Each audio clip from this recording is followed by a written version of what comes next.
James of Chhattisgarh में अब बारी है उन नेताओं की जो ज़मीनी स्तर की राजनीति करते हैं, ज़मीन से जुड़े हुए हैं, बात जनता के बीच करते हैं और जनता के बीच काफ़ी लोकप्रिय भी हैं।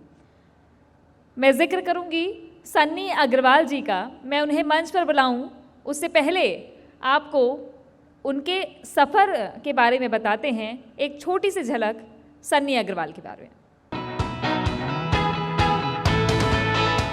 ये है सनी अग्रवाल। सनी अग्रवाल वर्तमान में छत्तीसगढ़ भवन एवं अन्य सनी निर्माण कर्मकार कल्याण मंडल के अध्यक्ष हैं। मंडल के अध्यक्ष के तौर पर इनके कार्यों से श्रमिकों की स्थिति आर्थिक और सामाजिक तौर पर पहले से काफी बेहतर हुई है। ये मजदूर का बच्चा अब मजबूर नहीं होगा के ध्येय वाक्य के साथ काम करते हैं। युवा कांग्रेस से अपने राजनीतिक जीवन की शुरुआत करने वाले सनी अग्रवाल पिछले 16 सालों से ट्रेड यूनियन से जुड़े हुए हैं और श्रमिकों के हित में काम कर रहे हैं। इन्हें इंटरनेशनल लेबर ऑर्गेनाइजेशन में भी काम करने का मौका मिल चुका है। सनी अग्रवाल 2 बार प्रदेश कांग्रेस कमेटी में सचिव पद की जवाबदारी भी संभाल चुके हैं। तो मजदूरों के लिए कल्याण कैसा हो, इसकी जिम्मेदारी सनी अग्रवाल ने बखूबी निभाई है, जो आज अपना अनुभव साझा करेंगे। जोरदार तालियों के साथ मैं सादर आमंत्रित करूंगी सन्नी अग्रवाल जी को। छत्तीसगढ़ भवन एवं सन्निर्माण कर्मकार मंडल जिनके अध्यक्ष हैं और मजदूरों के हित में काम करते हैं। अब अगले जो हमारे मेहमान हैं वो प्रदेश की राजनीति में एक बड़ा नाम है, कुरुद के चेहरे के रूप में उन्हें पहचाना जाता है। नीलम चंद्राकर जी, उन्हें मंच पर बुलाऊं उससे पहले उनके सफ़र के बारे में बताएंगे। सियासी सफ़र चूँकि जनता के बीच काफ़ी लोकप्रिय हैं और कुरुद में एक बड़े चेहरे हैं। नीलम चंद्राकर जी के बारे में एक छोटी सी झलक। कुरुद से वर्तमान कृषि उपज मंडी के अध्यक्ष नीलम चंद्राकर ने अपने जीवन में कई राजनीतिक उतार चढ़ाव देखे हैं। उनकी राजनीतिक पृष्ठभूमि की बात करें तो पूर्व के 10 साल में उन्होंने जिला पंचायत सदस्य की भूमिका निभाई है। 1996 का वर्ष उनकी जिंदगी में राजनीति की भूमिका अदा करने का वर्ष रहा। 1996 में कांग्रेस सेवा दल विंग के प्रथम ब्लॉक अध्यक्ष बने। 1958 में यूथ कांग्रेस के अध्यक्ष बने, पर लक्ष्य उनकी विधानसभा के उस सीढ़ी तक पहुंचने की है जो अमूमन राजनीतिक लोगों की होती है। निरंतर अपने राजनीतिक लक्ष्य को पाने की उत्कंठा आज उन्हें गांव-गांव तक ग्रामीणों के करीब पहुंचाती है। सरल सौम्य मृदुभाषी नीलम चंद्राकर सहज ही लोगों के दिलों में घर कर जाते हैं। 2018 से लगातार क्षेत्रवासी उन्हें विधानसभा का दावेदार मानते आए हैं। कांग्रेस से टिकट नहीं मिलने की स्थिति के बावजूद नीलम चंद्राकर ने बीते विधानसभा चुनाव में निर्दलीय प्रत्याशी के रूप में 60,605 वोट अर्जित किए, जो कि एक बड़ी बात है। निर्दलीय चुनाव लड़ने के कारण नीलम चंद्राकर को कांग्रेस के क्रोध का भी सामना करना पड़ा और वे सस्पेंड हुए।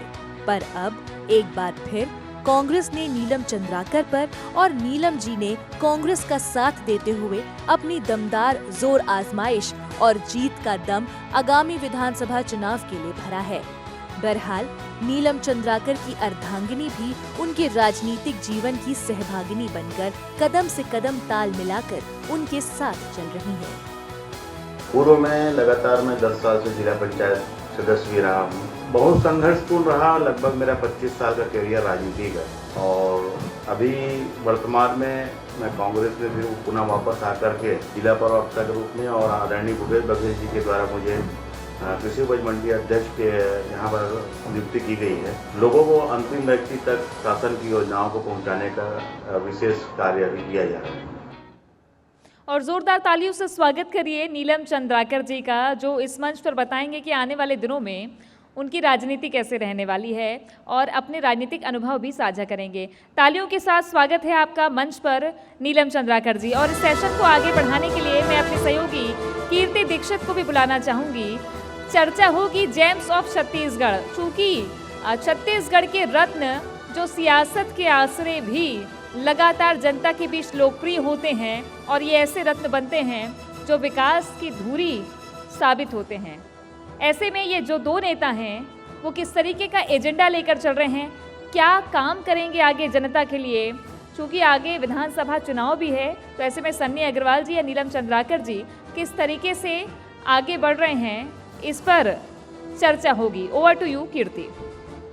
बहुत शुक्रिया है तृप्ति आपका। मैं आपसे भी अनुरोध करूंगी कि आप भी आएं और दोनों मिलकर बातचीत करते हैं, जानेंगे कि आखिरकार आगे किस तरह से काम करने वाले हैं। दो दिग्गज जो हमारे साथ यहाँ पर मंच पर मौजूद हैं। बहुत स्वागत है आप दोनों का जी मध्य प्रदेश छत्तीसगढ़ के इस खास कार्यक्रम में। मेरा सबसे पहला सवाल सन्नी जी आपसे है, आपका जो पूरा ये कार्यकाल रहा वो कितना ज़्यादा अभी तक के लिए आपके लिए महत्वपूर्ण रहा है, किस तरह का आपका पूरा सफ़र है? तो पहले एक सफ़र के बारे में थोड़ी सी जानकारी। धन्यवाद। सबसे पहले मैं जी मीडिया का धन्यवाद देना चाहता हूँ, जिसके कारण आप लोग के बीच आने का मौका मिला।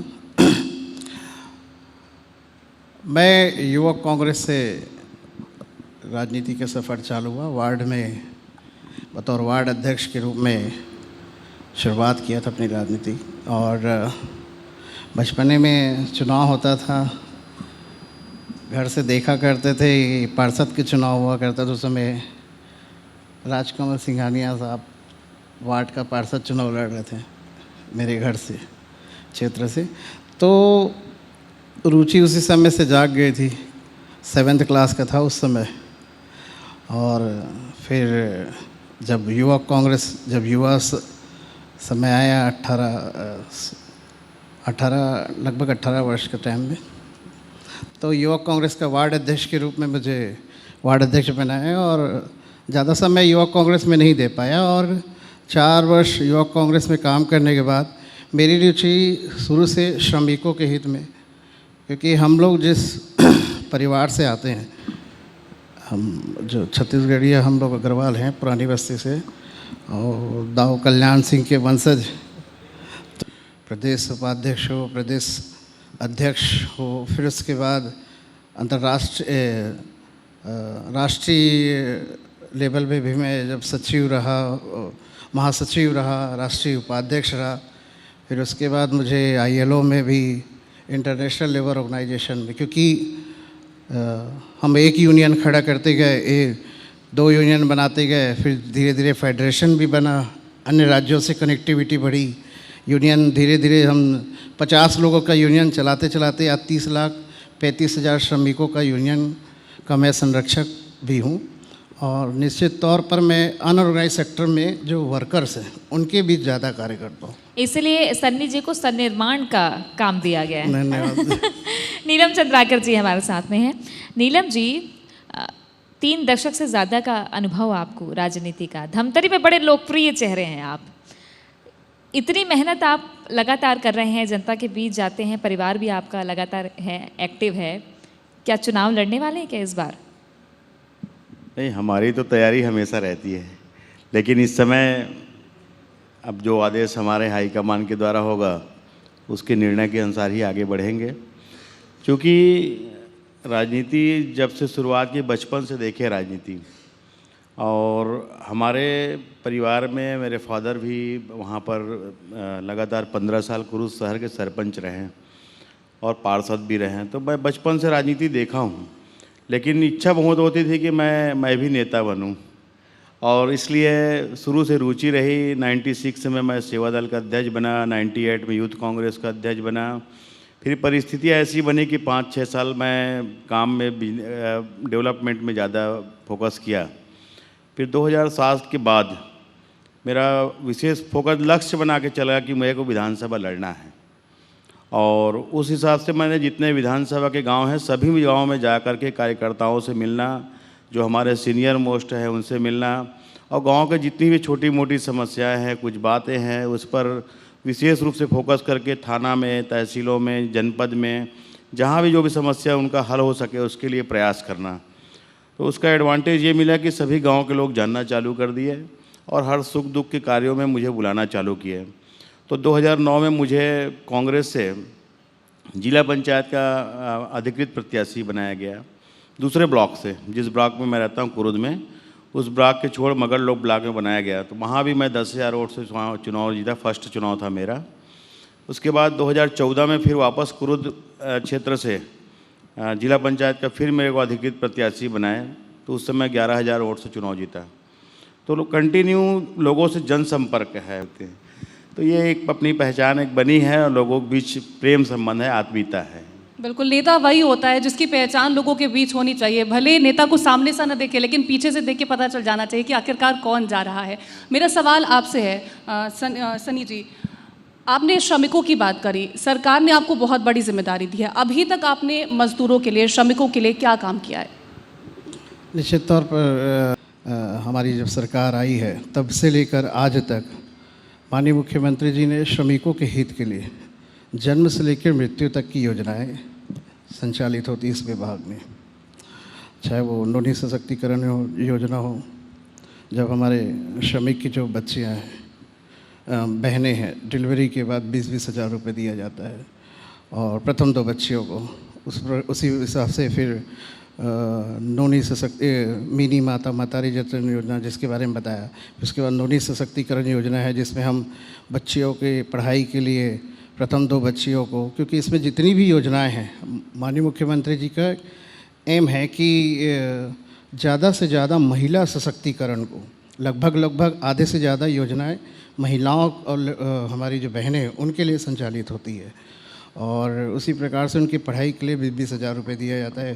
फिर उसके बाद दीदी ई रिक्शा योजना है जिसमें हम जो हमारी महिलाएं हैं, माननीय मुख्यमंत्री जी का सपना है कि जो श्रमिक अब श्रमिक ना रहे, व्यवसाय की ओर भी अग्रसर हो, तो उनको ई रिक्शा योजना देते हैं जिसमें 1.5 लाख का ई रिक्शा में 1 लाख रुपये सरकार द्वारा सब्सिडी है। तो ऐसी विभिन्न योजनाएं हैं जो जन्म से लेकर मृत्यु तक की योजना है। पूर्व की सरकार में जो योजनाएं चलती थी, मैं बताना चाहूँगा, वो धरातल में नहीं हुआ करती थी। आज इस विभाग को आपके मंच के माध्यम से, आपके चैनल के माध्यम से मेरे को संकोच भी नहीं होगा कि इस डिपार्टमेंट को पिछली सरकार एक हाइड करके रखा करती थी, क्योंकि सबसे ज़्यादा पैसा श्रमिकों के हित के लिए इस डिपार्टमेंट में आता है। जो हम निर्माण करते हैं, चाहे वो कंस्ट्रक्शन जितने भी होते हैं, 1% उसकी शेष राशि है, उस शेष राशि को हम मज़दूरों के हित के लिए लगाते हैं। और जो योजनाएं आज डिपार्टमेंट में चलती है उसका सीधा उसके श्रमिकों के अकाउंट में जाता है, ताकि किसी भी प्रकार की गड़बड़ियां ना हो। तो गड़बड़ियाँ कैसी होती थी? पहले गड़बड़ियां ये हुआ करती थी कि जो योजनाएं पहले संचालित होती थी उसमें सामग्री वाली योजनाएं, उसमें वही योजनाएं चलाते थे जिसमें मोटी रकम की कमीशन खोरी हो, जैसे साइकिल, सिलाई मशीन, ई रिक्शा। ये जो योजनाएं थी उस समय, वो अभी जो हमारी सरकार में डीबीटी के माध्यम से सीधे अकाउंट में देते हैं, और पूर्व में जो बीजेपी की सरकार में सामग्री उनको दिया करते थे। तो सामग्री क्या हुआ करता था कि इसमें मोटी मोटी कमीशन होती थी, इसमें नेता भी मस्त और अधिकारी भी मस्त हुआ करते थे। लेकिन जब से माननीय मुख्यमंत्री जी भूपेश बघेल जी की सरकार आई है, सभी जो सामग्री है उसका जो राशि है, जैसे हम साइकिल दिया करते हैं श्रमिकों के, तो साइकिल का राशि अकाउंट में दे दो, सिलाई मशीन का राशि अकाउंट में दे दो, टूल किट का राशि अकाउंट में। बिल्कुल। नीलम चंद्राकर जी, मेरा सवाल आपसे, आपने बहुत मेहनत करी थी और सेकंड भी पहुंचे। कांग्रेस से क्या उस वक्त थोड़ी बहुत गलती हो गई थी? अगर आपको टिकट दे देते तो फ़ायदा हो जाता? वो ऐसा है कि उनका नीति निर्धारण कैसा होता है, क्या परिस्थितियां बनती है, वो पार्टी के वरिष्ठ लोग जानते हैं। बाकी पब्लिक में और लोगों के बीच में तो मानसिकता थी कि नीलम चंद्राकर ही चुनाव लड़ेंगे और उनको टिकट मिलेगा, लेकिन परिस्थितियां जो भी बनी होगी, सामाजिक रूप से हो या जो भी पैरामीटर हो पार्टी का, तो उस हिसाब से वो बना होगा, उसमें मैं कुछ बोल नहीं सकता। लेकिन लोगों ने, आम जनता ने बहुत ज़्यादा मुझे प्रेशर दिया कि आपको लड़ना ही पड़ेगा, और उस समय लड़ना मतलब मेरा को एक अनिवार्यता के रूप में था कि नहीं लड़ता तो मेरे को पब्लिक के बीच से मैं बाहर हो जाता। इसलिए लोगों की बात के लिए विशेष रूप से मैं लड़ा, और उन्होंने मेरा अंतिम तक सहयोग भी किए सभी लोग। ये तो मेरे लिए रिकॉर्ड है, इतिहास बन गया कि 60,605 एक सिंगल व्यक्ति, मेरे साथ कोई नहीं था, पब्लिक थी बस, और पूरे रिकॉर्ड बना और बिना खर्चे का। लोग मुझे पैसा देते थे कि आपको चुनाव लड़ना है, आम जनता। मेरा सवाल आपसे है सन्नी अग्रवाल जी, आपने बीती सरकार का जिक्र किया, आपने कहा कि उन सरकारों में श्रमिकों को उस तरह का फ़ायदा नहीं हो पाता था, भले ही बजट सरकार की तरफ से पेश किया जाता रहा। अब की जो सरकार है, बजट बढ़ाया है सरकार ने, श्रमिकों के लिए जो पॉलिसीज़ होती हैं, भले ही वो तबका उतना ज़्यादा पढ़ा लिखा ना हो, जो सरकार की पॉलिसीज़ हैं उनको कैसे बताते हैं कि ये तुम्हारे लिए पॉलिसीज़ हैं, ये फ़ायदा तुम्हें मिल रहा है, लेकिन आखिर में जाकर के उन्हें उन पॉलिसीज़ के बारे में कोई नॉलेज नहीं है, कैसे जानकारी पहुँचाते हैं? देखिए, मैं आपको बताना चाहूँगा, इस डिपार्टमेंट में राज्य सरकार से कोई बजट नहीं मिलता, ना ही हम केंद्र सरकार से बजट लेते हैं। यहाँ पर जो शासकीय अर्ध शासकीय जितने भी शासकीय निर्माण हो चाहे वह निजी निर्माण हो, उससे जो शेष राशि आती है वो राशि श्रमिकों के हितों के लिए, वेलफेयर के लिए खर्च किया जाता है। और ये बहुत ही मात्रा में, भारी मात्रा में इसकी राशि जो है हम कलेक्ट होती है। और शेष का जो 1% है वो श्रमिकों के हित के लिए हम खर्च करते हैं। और पहले क्या हुआ करता, जैसे मैंने बताया था कि सामग्री वगैरह, उसमें 5,000 रुपये राशि जो है ना, हमारी जो श्रमिक की बहनें हैं उनको डिलीवरी के बाद 5,000 रुपये दिया जाता था और डिलीवरी के पहले 5,000 रुपये दिया जाता था। उस 5,000 में भी वो कमीशन का शिकार हो जाते थे, क्योंकि क्या होता था उस समय फर्जी जो है शिशु जन्म प्रमाण पत्र लगाकर काफ़ी इसमें भ्रष्टाचार खेल हुआ है। ये डायरेक्ट बेनिफिट की आपने बात की, चूँकि सियासी गलियारे में चर्चा है कि आपको भी डायरेक्ट बेनिफिट मिला, पुनिया जी के बड़े खास रहे आप, ऐसी चर्चा होती रहती है। अब आगे क्या तैयारी है, विधानसभा लड़ेंगे क्या? नहीं, मैं तो 90 विधानसभा लड़ रहा हूँ। पूरे 90 में सन्नी अग्रवाल जी देखिए, कांग्रेस के मैं कार्यकर्ता माननीय मुख्यमंत्री जी ने जो मुझे जिम्मेदारी दी है, जो माननीय मुख्यमंत्री जी ने जो जिम्मेदारी दी गई है वो एक विधानसभा के लिए नहीं है। श्रमिक तो पूरे 90 विधानसभा में, पूरे प्रदेश में, और मैं पूरे प्रदेश के हर 90 विधानसभा में श्रमिकों के हित के लिए काम कर रहा हूँ। 2023 करीब है, चाहे आपकी बात करें चाहे आपकी बात करें, अगर नीलम जी, मेरा सवाल आपसे है, विधायक बने तो क्या एजेंडा रहने वाला है? एजेंडा तो साफ है कि हमारा ये जो मंशा है, जो बहुत लंबे समय से हम पब्लिक के बीच में काम कर रहे हैं, तो लोगों के पास जो आवश्यक चीज़ें हैं, जो मूलभूत चीज़ों के लिए वो रोज़ लड़ते हैं, उनकी जो समस्याएं होती है, एक्चुअल में इंफ्रास्ट्रक्चर एक मैटर नहीं है, तो बनता ही है, विकास कार्य अनवरत चलने वाली चीज़ें हैं। लेकिन जब जनता के बीच जाओगे तो समस्या जो अलग है वो डिफरेंट हो, दिखता नहीं लोगों को। एक है राजस्व का मामला, जहाँ पर राजस्व में एक छोटे से काम के लिए, छोटे से त्रुटि के लिए एक व्यक्ति को साल से 2 साल 3 साल तहसील और पटवारी के चक्कर लगाने पड़ते हैं। तो उन सब चीज़ों को व्यवस्था में आदरणीय मुख्यमंत्री भूपेश बघेल जी ने बहुत सारे अभी सुधार और सरलीकरण किए हैं, उसमें और ज़्यादा हमको और काम करने की आवश्यकता है, क्योंकि जब तक जनता को नज़दीकी से हम उनकी सुविधाओं को पहुंचाएंगे नहीं, तब तक हमारा जो कार्य सोच है वो विज़न वो पूरा नहीं हो सकता। दूसरा चीज़ है स्वास्थ्य का।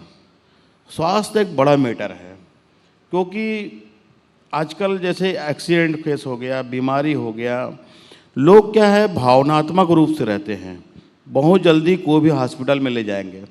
अब बड़े हॉस्पिटलों में ले जाते हैं, रायपुर भी ले गए, धमतरी में ले गए, एक हॉस्पिटल में रोज़ का खर्चा 50,000 रुपये से लेके 1 लाख रुपये तक की बिल बनता है। एक आम आदमी, मजदूर या 2-4 एकड़ का ज़मीन का जोतनदार आदमी वहाँ पर उस हॉस्पिटलों में इलाज करने के लिए सक्षम नहीं रहते। दूसरा, उन लोग ये सोचते भी नहीं कि हम सरकारी में जाए कि नहीं जाए, उन लोग डायरेक्ट बड़े हॉस्पिटलों में चले जाते हैं। बाद में जब बिल का मीटर घूमना चालू होता है तो वो लोग इधर दौड़ते हैं राजनीतिक लोगों के पास या और कोई आदमियों के पास कि भैया हमको कुछ सहयोग करो।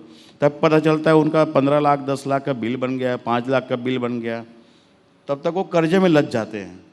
तो ये सब चीज़ों के लिए और कुछ ज़्यादा कुछ नया करने की आवश्यकता है कि लोगों को उसकी सुविधा चाहे प्राइवेट में हो चाहे सरकारी में हो, वो निःशुल्क हो, जो गरीब परिस्थिति के लोग। मेरा तो 110% मैं पूर्णतः कांग्रेसी हूँ।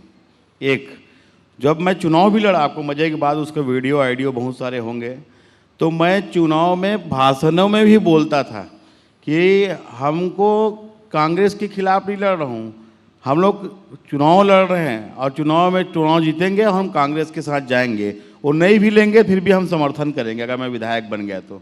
ये मेरे मंचों में बोल रहा है, मैं कभी नहीं बोला कि मैं इस पार्टी में जाऊंगा उस पार्टी में, मैं राजनीति छोड़ दूंगा लेकिन दूसरी पार्टी में नहीं जाऊंगा। तो मेरी सोच शुरू से कांग्रेस है और कांग्रेस हमेशा रहेगी। परिस्थितियाँ ऐसी बनी इसलिए मुझे वो कदम उठाना पड़ा।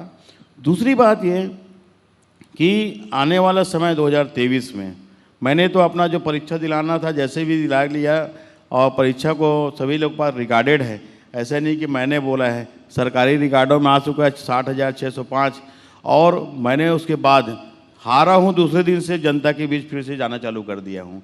तो आदरणीय भूपेश बघेल जी आदरणीय मेरे को आशीर्वाद देंगे ऐसे मुझे विश्वास है, और हाईकमान मुझे इस समय आशीर्वाद देंगे ऐसे मुझे विश्वास है।